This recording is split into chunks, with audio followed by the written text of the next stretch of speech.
Olá, boa noite. Abra sua Bíblia aí comigo, em João, capítulo 5. Ontem eu falei um pouco sobre a questão da humanidade e como que a humanidade de Jesus nos inspira a ser humanos também, sermos humanos, para que o outro possa entender do que eu estou falando, para que o outro possa entender com alguém da mesma altura, que olha nos olhos e sabe o que está dizendo, e da mesma maneira a gente tenha conhecimento de causa, saiba sentir a dor do outro, saiba sofrer com aqueles que sofrem, chorar com aqueles que choram e se alegrar com aqueles que se alegram. João capítulo 5, desde o começo. Depois disso havia uma festa dos judeus e Jesus subiu a Jerusalém.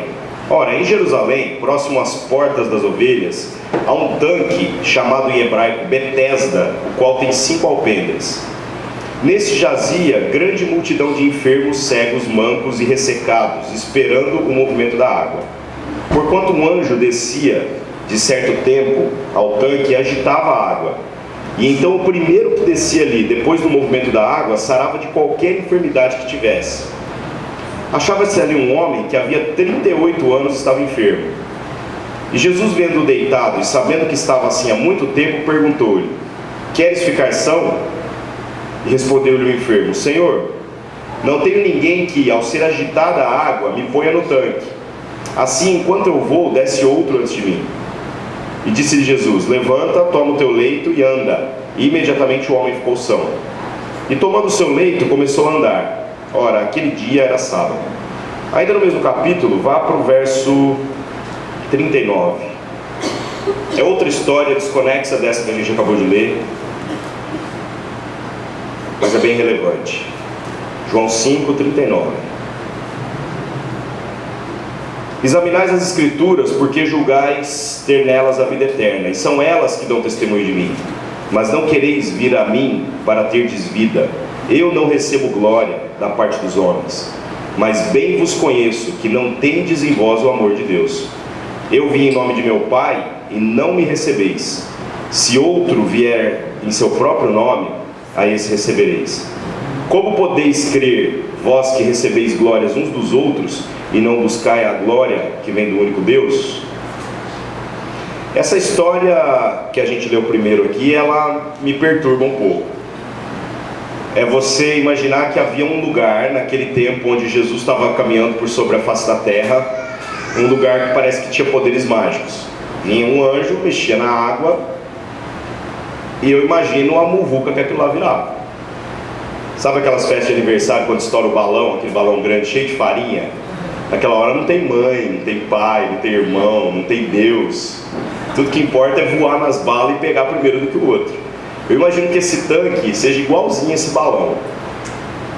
E é curioso como é que Deus permite que exista um lugar dessa maneira. Um lugar onde todos os doentes estavam lá, como se fossem o César Cielo, botando a sua touca de natação e esperando para ser o primeiro a mergulhar no tanque. Eu não sei como é que funcionava o regulamento, porque o cara não podia ficar bem na beirada, né? Porque se fosse eu que tivesse desesperado por uma cura, e você também, você ia querer ficar o mais perto do tanque possível. Mas havia um lugar ali mágico. E o anjo vinha, mexia na água, e acontecia um milagre com o primeiro que entrasse. Por que só o primeiro? Não sabemos. Não sabemos. Outra coisa curiosa. Havia um homem ali que estava 38 anos doente. E sabe lá Deus que doença é essa. Mas ele não conseguia chegar na água.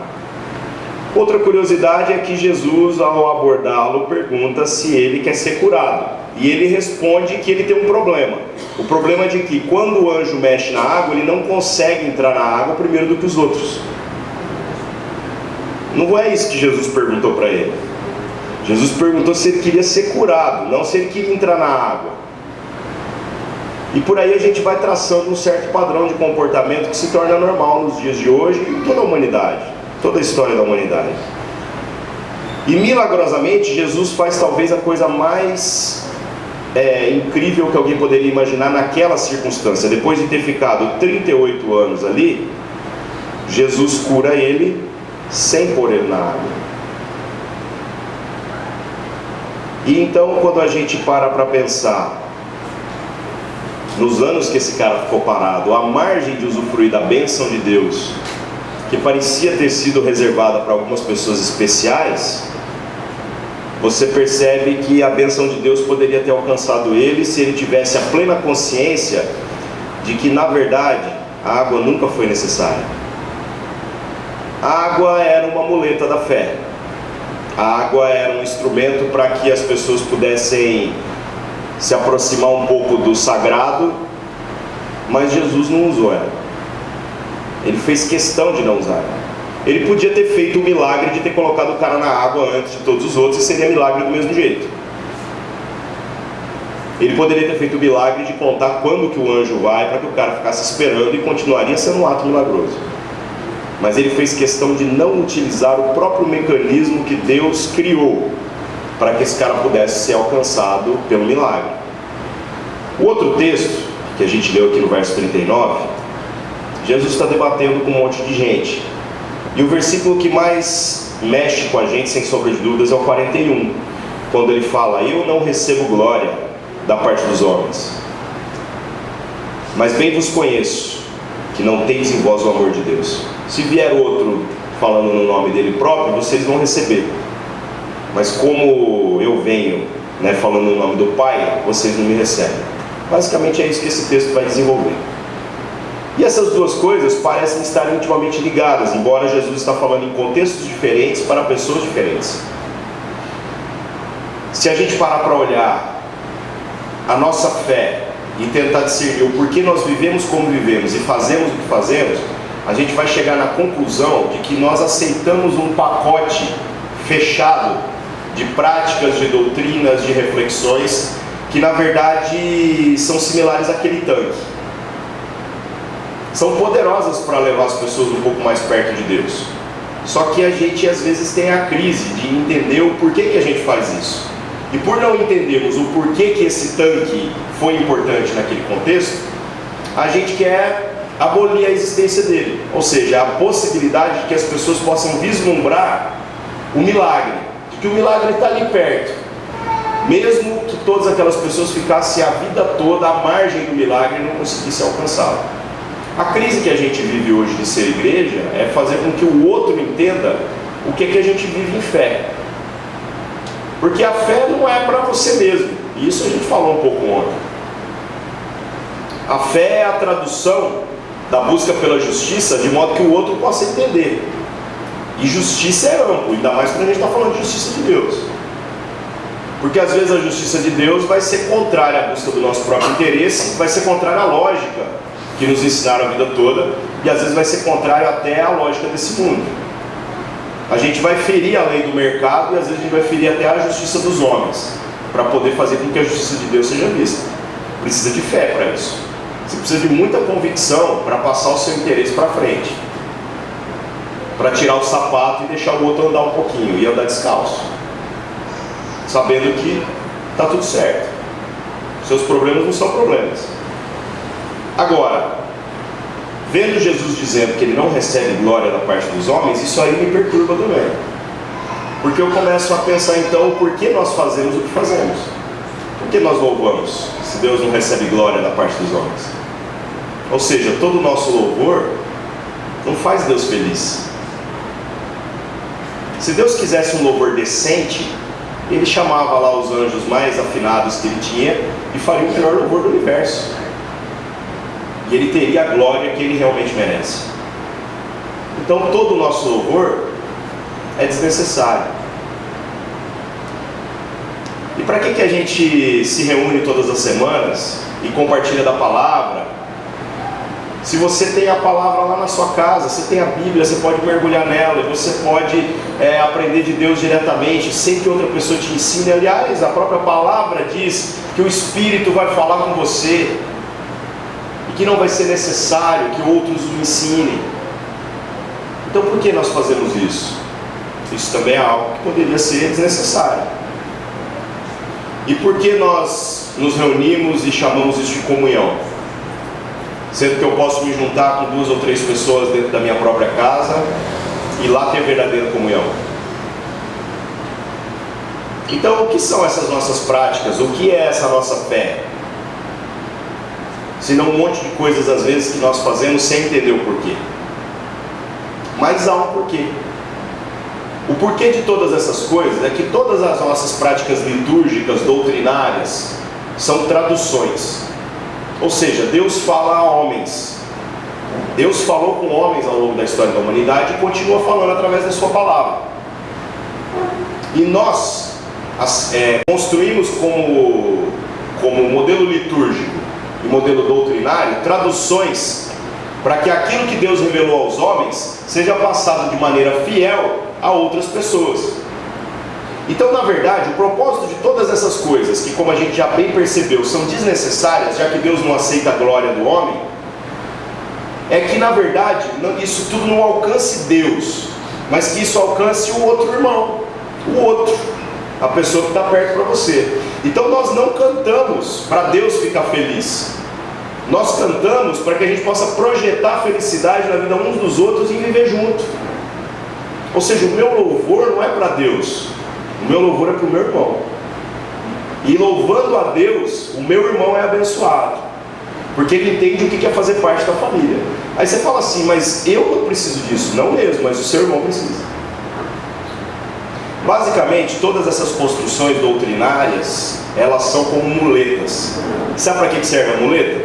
Para fazer o doente andar. Igual aquele cara que estava à beira do poço, lá, à beira do tanque de Betesda. 38 anos, vivendo da percepção da espiritualidade, mas ele não conseguia chegar. E hoje nós temos construções, traduções litúrgicas e doutrinárias, que são muletas que ajudam até bastante. Mas a gente precisa aprender a usar esse tipo de coisa.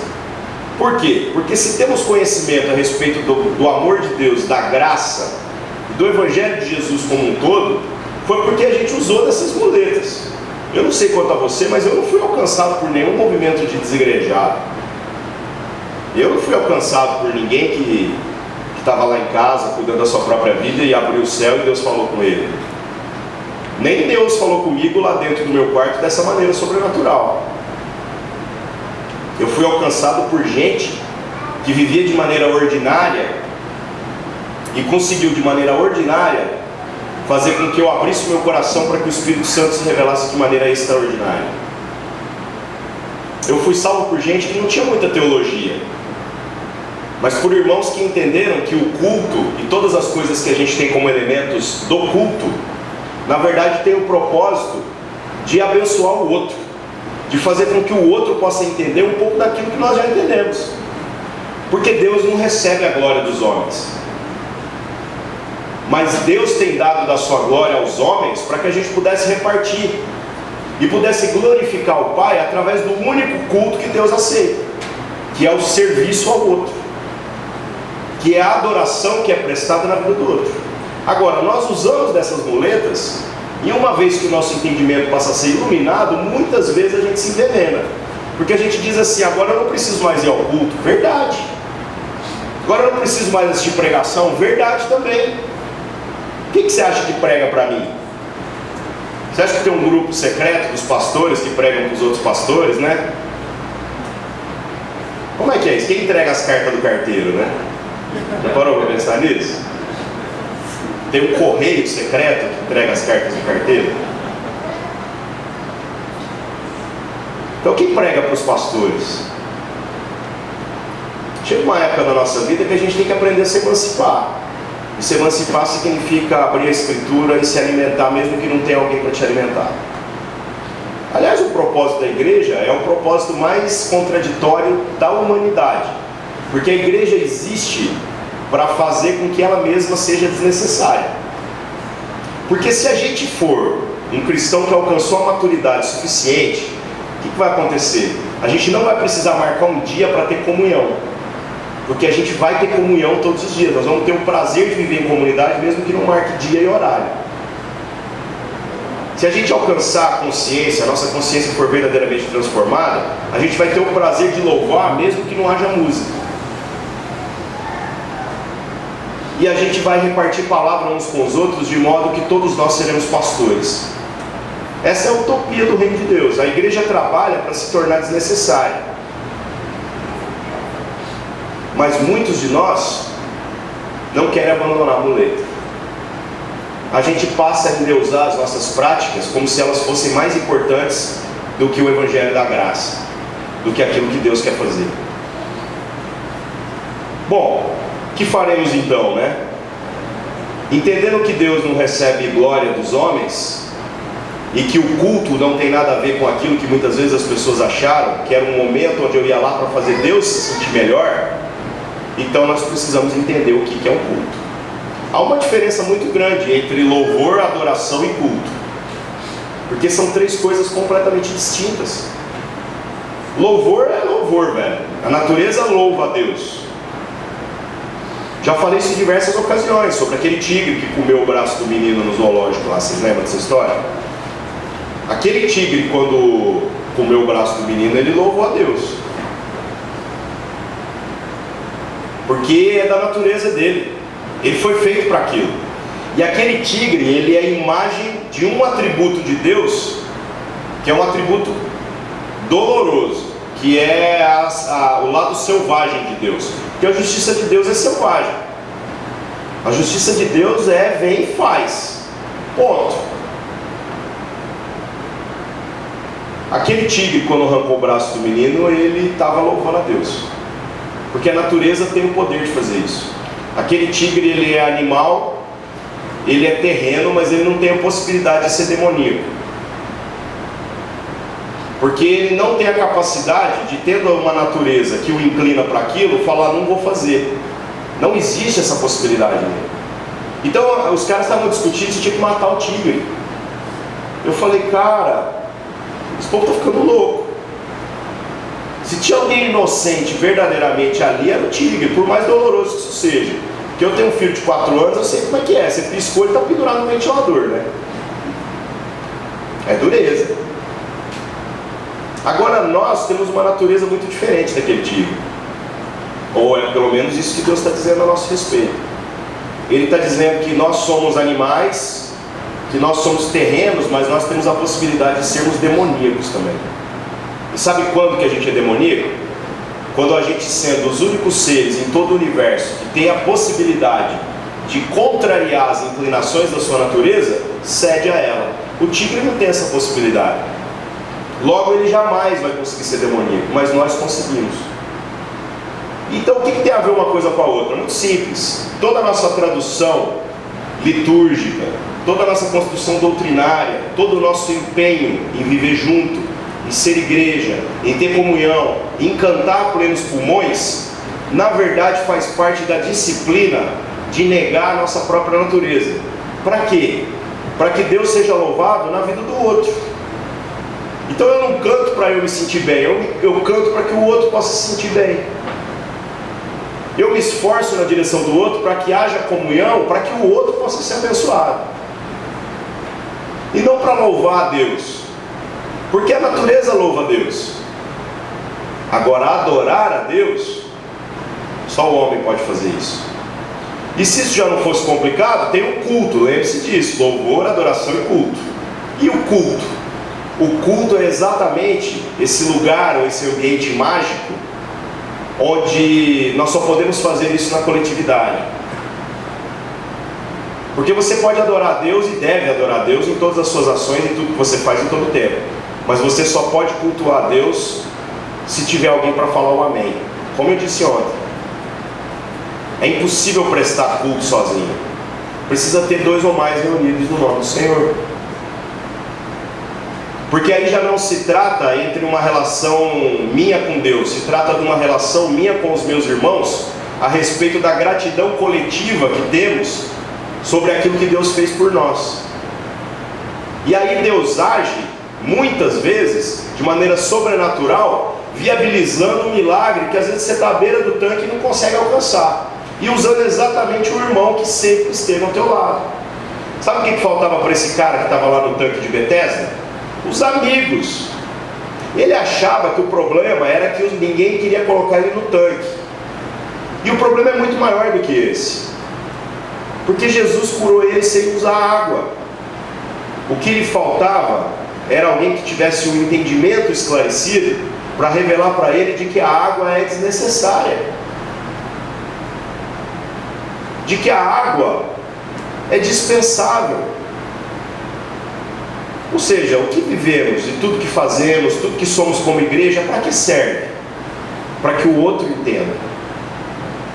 E se você conhece um modelo de tradução melhor do que o culto, o momento em que nós nos reunimos para poder fazer todos os elementos da adoração coletivamente, então você conta para nós aí que eu estou louco para aplicar isso lá na nossa comunidade. Mas ao longo da história, esse tem sido, com todas as dificuldades, com toda a burocracia que às vezes a gente cria, né? A melhor maneira de o outro entender aquilo que nós estamos falando e aquilo que nós estamos vivendo. Quem dera a gente tivesse liberto o suficiente disso tudo que para nós já não produz mais nada. Mas quando ainda que a gente se liberte, quando a gente se libertar disso tudo, ainda que o louvor se torne desnecessário, ainda que a palavra, ainda que o estar junto se torne desnecessário, porque a gente vai conseguir fazer todas essas coisas sem a existência da igreja, ainda assim a igreja vai ser necessária, porque a igreja não é para você, a igreja é para o outro. Então quando eu não vou no culto, ou seja, eu cedo a minha natureza, que a minha natureza diz, assisto o Faustão. Ela diz isso só no começo, que a hora que começa o Faustão, eu acho que é o diabo falando, sabe? Porque, velho, vai ser ruim aquele negócio, né? E o que tem para assistir na hora do culto, né? Nosso culto lá no mesmo horário de vocês aqui, eu sei como é que é. Você fica doente, não pode ir no culto, velho, que agonia, cara. Eu vou pro culto doente, mas eu não quero ficar em casa. A televisão não ajuda, né? Mas a sua natureza diz, fique em casa. Você está cansado. Cuide do seu interesse. É a sua natureza falando. Foi Deus que te deu essa natureza. Mas Ele te deu a possibilidade de ser diferente do tigre.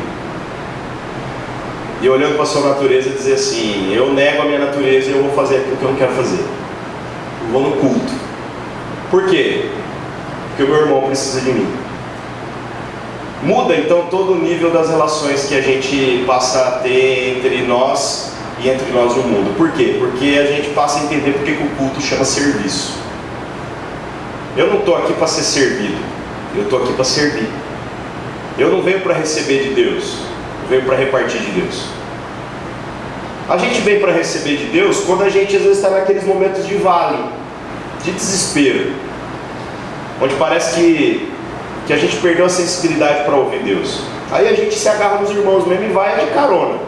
Fala, olha, eu não sei o que Deus está fazendo na tua vida, mas eu vou colar em você e onde você for eu vou. E vou te falar um negócio, foi assim que eu me converti, viu? O dia que eu encontrei um homem de Deus, eu colei nesse homem e falei assim, velho, eu não sei o que é essa parada que você tem não, cara, mas eu quero esse negócio aí para mim. Era um tal de Espírito Santo, né? Ele não sabia explicar, eu não consegui entender, mas eu cobicei aquilo lá. Falei, eu quero esse negócio aí pra mim, cara. E não foi com demonstrações de poder, não. Foi com demonstrações de amor. E eu fazia umas perguntas cabeludas pro cara, e ele não sabia responder nenhuma.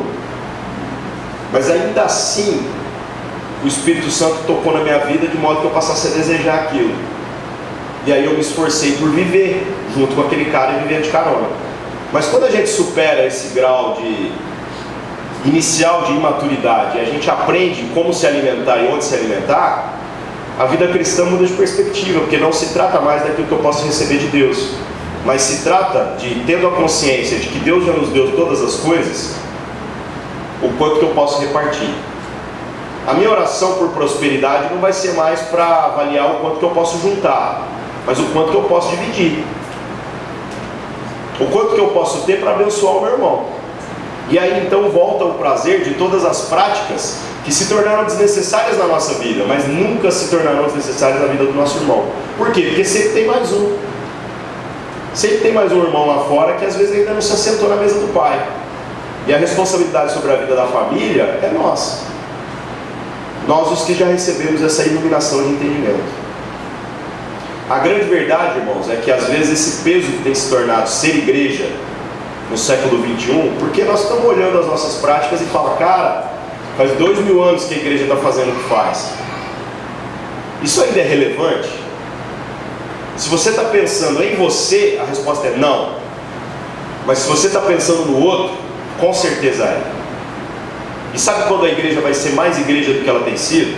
Quando a gente começar a ser crítico de tudo aquilo que a gente faz a partir dos olhos do outro e não a partir dos nossos próprios olhos. Porque como eu falei ontem, não basta você transmitir uma mensagem e dizer assim, eu preguei o evangelho. Se trata de entender se o outro compreendeu aquilo que você falou. Ou seja, não importa se isso aqui está legal ou não está, se isso aqui para nós parece culto. O que realmente importa é se tudo isso que a gente faz e vive tem o poder de fazer o outro caminhar um pouquinho mais e entender o que é prestar culto a Deus. Então essas traduções para nós já se tornaram desnecessárias, mas para o outro ela é fundamental. E ser igreja não é mais reunir um monte de crente para a gente ficar celebrando o que nós já temos, mas sim a gente, entendendo o que nós recebemos da parte de Deus, a gente poder se desafiar mutuamente para entender o que nós podemos repartir com os que não tem nada. E eu não estou falando só de dinheiro não, viu, irmãos? É muito pior do que isso. É repartir afetos, é repartir carinho, é repartir o se importar. Como eu falei ontem sobre a questão da humanidade, é para isso que serve essa humanidade. Para que a palavra chegue no outro através de alguém igual. Mas para que a palavra chegue lá, nós vamos ter que aprender a negar os nossos próprios interesses o tempo todo. Ser igreja é a consciência de que o outro precisa de mim. E de que eu não vivo mais para satisfazer os meus próprios interesses. É só isso que Cristo veio ensinar. É só isso. De todas as possibilidades que Cristo tinha de ser na vida, o Pai na verdade só deixou amarrado uma para ele. Falou, olha, de tudo que você pode ser, eu só quero que você seja o cordeiro. E o que é ser o cordeiro? É ficando quieto, se submeter à morte que havia sido preparada para ele. Agora nós achamos que nós somos melhores do que Cristo. E nós achamos que nós não merecemos morrer. Porque afinal eu sou filho de Deus. Deixa eu te avisar um negócio, Jesus também. E aliás mais. Você só pode ser chamado de filho de Deus por causa de Jesus. E Jesus não poupou o seu próprio filho, mas você está achando que você vai ser poupado. Quer ser igreja? Quer fazer parte realmente da família? Entenda que Deus nos chamou para que a gente voluntariamente oferte a nossa vida, para que a gente voluntariamente se mova na direção do outro. Aí faz sentido viver em comunidade. Aí quando eu tocar uma música, se não falar nenhuma besteira na letra, rapaz, a gente já vai dar glória a Deus e pular. E Deus vai ser glorificado, não pela música, mas pela unidade gerada em nós, de cantar a plenos pulmões com o prazer de saber que aquilo que Deus tinha para colocar na nossa vida, Ele já colocou. E se houver alguém que ainda está vivendo em vale, está vivendo nessa época de desespero, abre tua boca e canta junto, que tenha certeza que você vai de carona, meu irmão. Deus vai falar com você como tem falado com a gente. A palavra, a mesma coisa. Se você está vivendo um momento de desespero, Deus vai usar o teu irmão que está sentado ali do teu lado para repartir palavra. Porque às vezes o momento de culto verdadeiro não é nem o tempo que a gente se reúne dentro do prédio, é a lanchonete depois, é a pizzaria. E você tem responsabilidade nisso. Não é sobre se reunir, entrar mudo e sair calado e não conhecer ninguém. Pô, se eu fui no culto e não conheci ninguém, velho, eu estou adorando quem? Deus a gente já sabe que não é, porque Ele não aceita a glória dos homens. Os meus amigos, amigo é amigo, cara. Amigo, você bate o carro dele, não paga e ele continua sendo seu amigo. Quer dizer, você não consegue perder um amigo de verdade fácil, né? Você tem que se esforçar bastante. Então, Se não é o outro, o que nós estamos fazendo? Que serviço é esse que eu digo que presto a Deus se eu não consigo me chegar no altar, que é o altar que Deus escolheu ser adorado, que é a vida do outro? Então é hipocrisia da nossa parte. E que faremos então? Senão a gente mudando a nossa consciência a respeito do como a gente interage com todos os mecanismos que são traduções das verdades eternas para a vida do homem, a gente mudando a nossa maneira de interação com essas coisas, passa então a valorizar cada momento. Ou seja, se a gente vai cantar, mesmo não precisando, eu canto, porque eu quero que você possa ter a oportunidade de entender o que eu estou dizendo, o que eu estou vivendo. Ah, mas isso não muda nada na sua vida. Não muda mesmo não, mas tem o poder de mudar nas suas vezes. Porque para mim que já entendi, eu não preciso de música, eu não preciso de nada, eu não preciso de água, porque eu já sei onde Deus está. Eu já sei onde Deus está.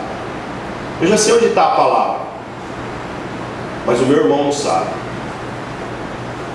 Então continuamente eu usarei de todos os elementos que for possível para que o outro possa entender o Evangelho, para que o outro possa entender o que é viver em comunidade.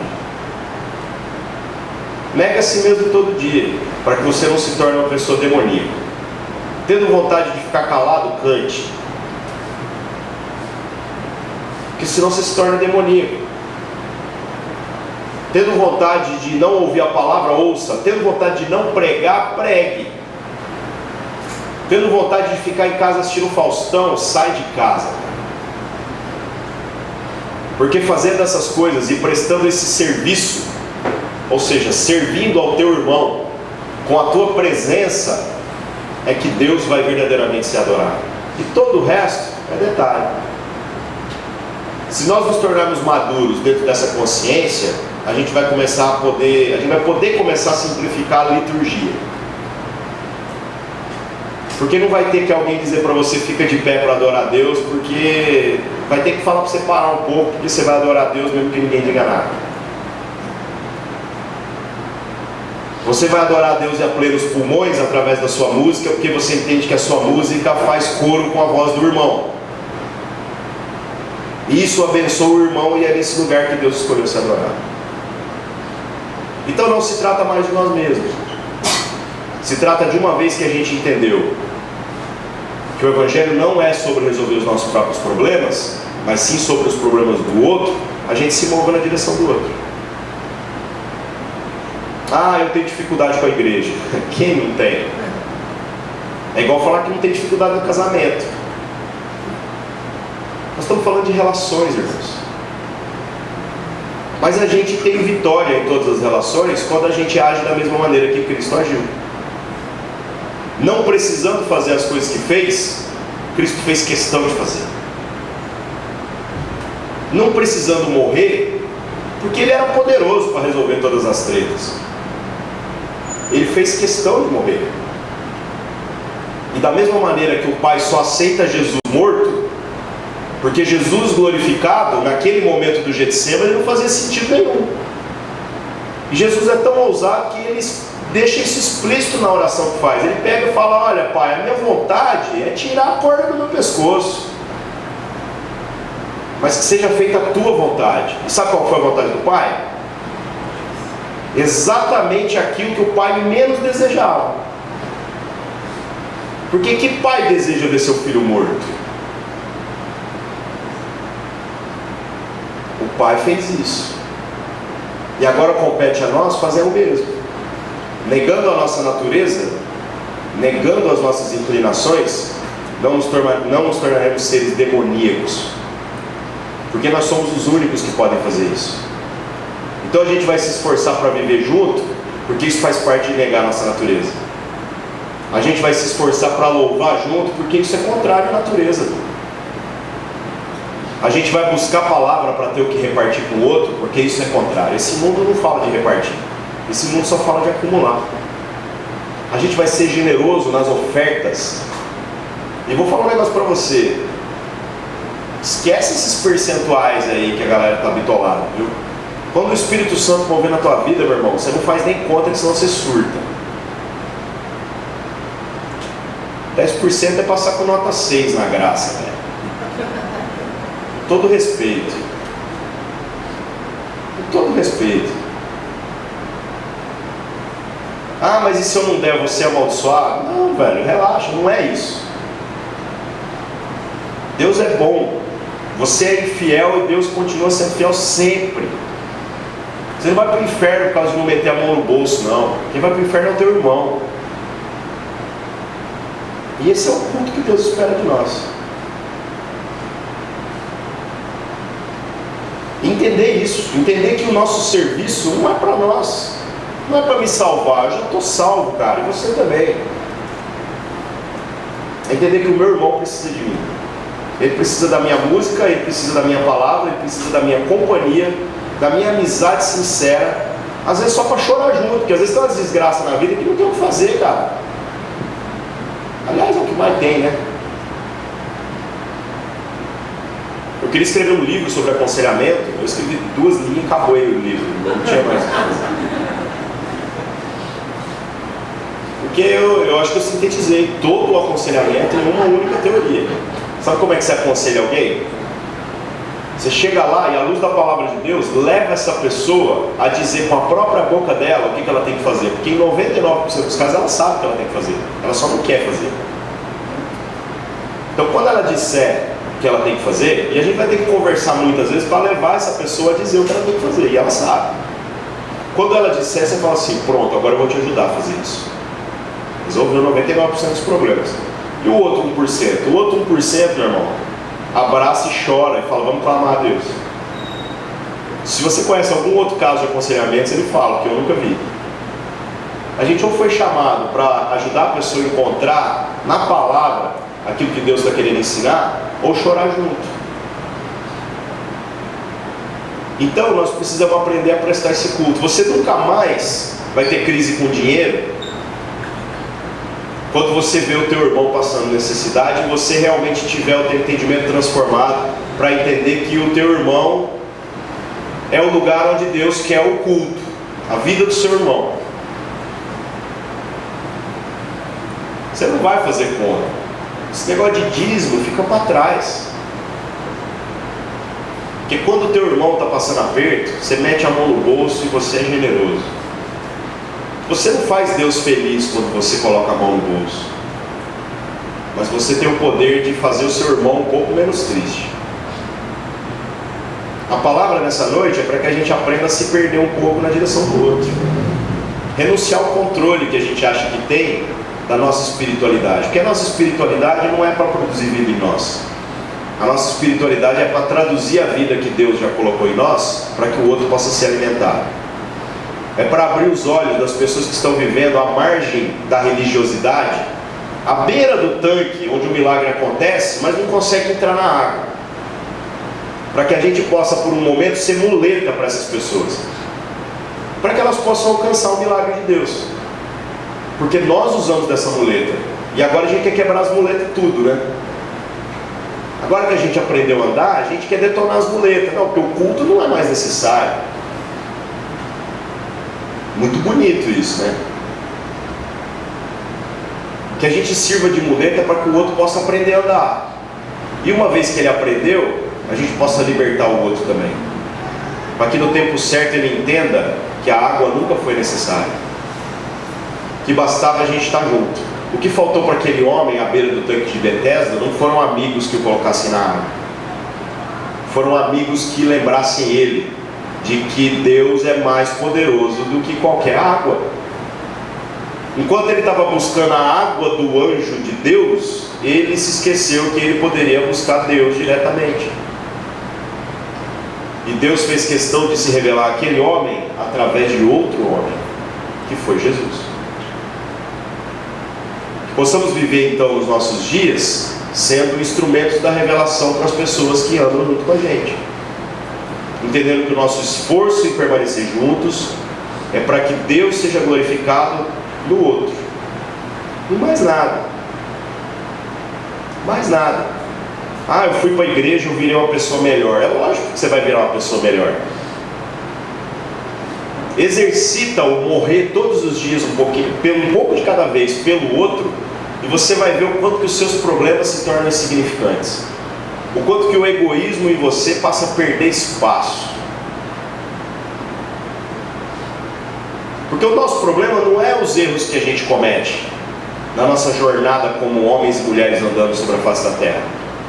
O nosso problema são os acertos que a gente não contempla e não tenta andar neles. Porque quem acerta não erra. Não sei se você já parou para pensar nisso. E às vezes a gente traduziu a espiritualidade tanto como uma tentativa de não errar, que a gente parou de acertar. E que acerto há maior na vida de um cristão se não poder revelar a outra pessoa o que Cristo fez por nós, para que a gente possa se libertar de todas as amarras e para que as pessoas possam ter vida em abundância como nós temos tido. Se você está passando por um momento de desespero, eu vou te dizer um negócio: Deus quer falar com você, e Ele vai falar através dos irmãos que estão sentados aí no teu lado. Se você quer ser curado, isso aí está na história da igreja. Você vai ser curado pela imposição de mãos dos irmãos que estão aí do teu lado. Mesmo podendo fazer de outro jeito, Deus escolheu o teu irmão para poder te abençoar. E se você está passando necessidade financeira, você pode ser aí socorrido pelo irmão que está sentado do seu lado. Isso é milagre do mesmo jeito, cara. E às vezes é mais milagre do que se aparecesse um dinheiro mágico, assim, sabe? Que caísse do céu e resolvesse os nossos problemas. Mais milagre do que Deus te dar um sonho com os números da Mega Sena. Porque para uma pessoa negar a si mesma e se mover na direção da outra, é só se o Espírito Santo falar. Então quem somos nós, Igreja do Senhor Jesus na face da terra?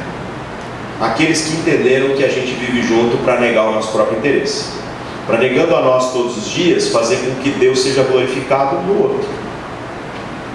O que faremos então? Como louvaremos a Deus daqui em diante? Como cultuaremos a Deus? Eu vou ficar em casa quando eu estou cansado? Se não se trata de você, dane-se o seu cansaço. Eu vou ser menos generoso quando eu estou apertado, às vezes, financeiramente?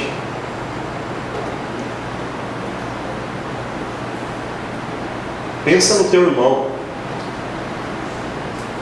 Pensa no teu irmão, cara. E no quanto que você tem o privilégio de abençoar ele. Eu penso sempre no meu filho, sabe? Nessas circunstâncias que envolvem dinheiro. Porque quando a gente vai cortar dinheiro lá em casa, a gente começa cortando na gente, né? Mas cortar no filho dói, né? Não é verdade? A última coisa que você vai mexer é no leite do teu filho. Você anda de roupa rasgada, cara, mas tirar o leite do filho é sacanagem, né? E aí eu te pergunto, e o irmão? É diferente? Pois não deveria ser. Então quando eu estiver cansado, quando eu estiver ainda, sei lá, achando que há outras prioridades, quando eu estiver desanimado, quando eu estiver fazendo corre para resolver o meu próprio lado, que eu possa trazer à minha memória a lembrança de que a coisa mais importante de ser igreja é o outro. Então eu preciso me empenhar para que o outro seja glorificado em Deus. Glorificado no sentido de receber um pouquinho da glória do Pai que já nos foi dada. O entendimento de que nós não precisamos de coisa alguma mais. O entendimento de que não precisamos de nada e que tudo aquilo que Deus dá, sem sombra de dúvidas, é para o outro. E aquilo que não serve para todos nós, não serve para nenhum de nós. Se Deus me der algo e isso não puder ser repartido, então isso não é de Deus. Se Deus me der algum entendimento, alguma palavra, alguma canção, algum afeto, e isso não puder ser repartido com alguém, isso ou é obra da carne ou é obra do inferno. Porque ser igreja é repartir virtudes. E repartir virtudes com gente que não merece. Gente ruim, igual eu e você. Que não merecendo e não sendo digno de ser chamado filho de Deus, tem sido chamado. Porque Deus é bom. Então seja bom, da mesma maneira que o Deus que você serve. Negue a sua natureza todos os dias e faça com que a igreja ainda tenha vida sobre a face da terra. Resumo do Evangelho todo em uma única frase: tudo que você tiver vontade de fazer, faz o contrário. Porque a tua natureza e a tua carne vão gritar. Ela é um tigre a ser domado, e você tem que colocar ele na jaula. E a jaula tem que ter uns buracos pequenos, viu? Porque se enfiar o braço ali, a nossa natureza, que tem a possibilidade de ser demoníaca, ela vira mesmo. Quando você aprender a domar isso, como fazemos isso? Através da comunhão, através das disciplinas espirituais de estar junto. Quando você fizer isso, Deus vai ser glorificado na vida do outro. E o propósito de ser igreja vai fazer sentido nos nossos dias. Então, em nome de Jesus, irmãos, olhe para a sua vida e tente entender aí, discernir em que ocasiões você tem buscado uma espiritualidade que é apenas de consumo, uma espiritualidade apenas de tentar resolver a tua relação aqui, para que nesse momento a gente possa orar e se apresentar diante do Pai com a plena convicção de que aqui já está tudo resolvido. O problema agora é aqui, O problema é o como que aqui chega aí. Porque no Pai nós já estamos tudo resolvido. Ah, mas eu peco. Bem-vindo à família, velho. Se Deus fosse te escolher por conta da tua não propensão a pecar, Ele não tinha escolhido ninguém. Tem um livro bem legal que a gente está estudando lá, que é o Evangelho Maltrapilho, do Brennan Manning. Legal de ler, falando sobre a graça. No primeiro capítulo ele fala sobre a questão das crianças, e eu fiquei deslumbrado com aquilo lá, sabe? Eu já tinha lido, mas reler é muito gostoso, né? Ele fala que a criança, ela chega no céu, ela chega no Pai, não é porque ela é pura, porque ela não é pura coisa nenhuma. Aliás, quem tem criança sabe disso, né? Se tem um bicho egoísta, é a criança, né? Você tem que ensinar a domar o tigre, aprender na grade. A gente nasce desse jeito, cara. Aí ele fala assim: sabe por que as crianças, Jesus prefere elas ali, fala que elas têm acesso ao Pai? Não é por causa da pureza delas, é por causa da impossibilidade que elas têm de alcançar o favor de Deus. Elas não têm a menor possibilidade de acertar. É incapacidade. Então, por conta da incapacidade, Deus as aceita. E sabe qual que é a maior desgraça de se tornar adulto? Receber essa capacidade de poder negar a inclinação da sua carne e a sua natureza, de poder negar aquilo que você quer fazer e que a palavra está dizendo que você não deve.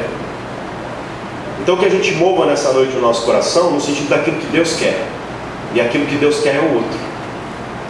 Ele não quer promessas de que você não vai pecar mais.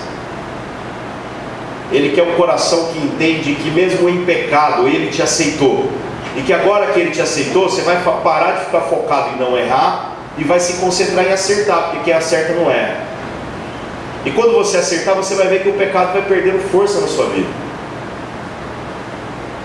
porque você vai se mover tanto na direção do outro que você vai parar de se mover na sua própria direção.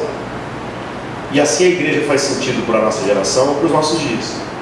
Então, em nome de Jesus, coloque sua vida diante de Deus nesse momento, para que Ele possa falar ao seu coração sobre todas as ocasiões em que você tem se chegado a Ele para tentar resolver apenas o seu próprio problema, e para que Ele possa pesar a mão dele sobre a sua vida, no sentido de que a igreja seja viva em você, despertando essa consciência de que o outro é a coisa mais importante que existe no reino de Deus.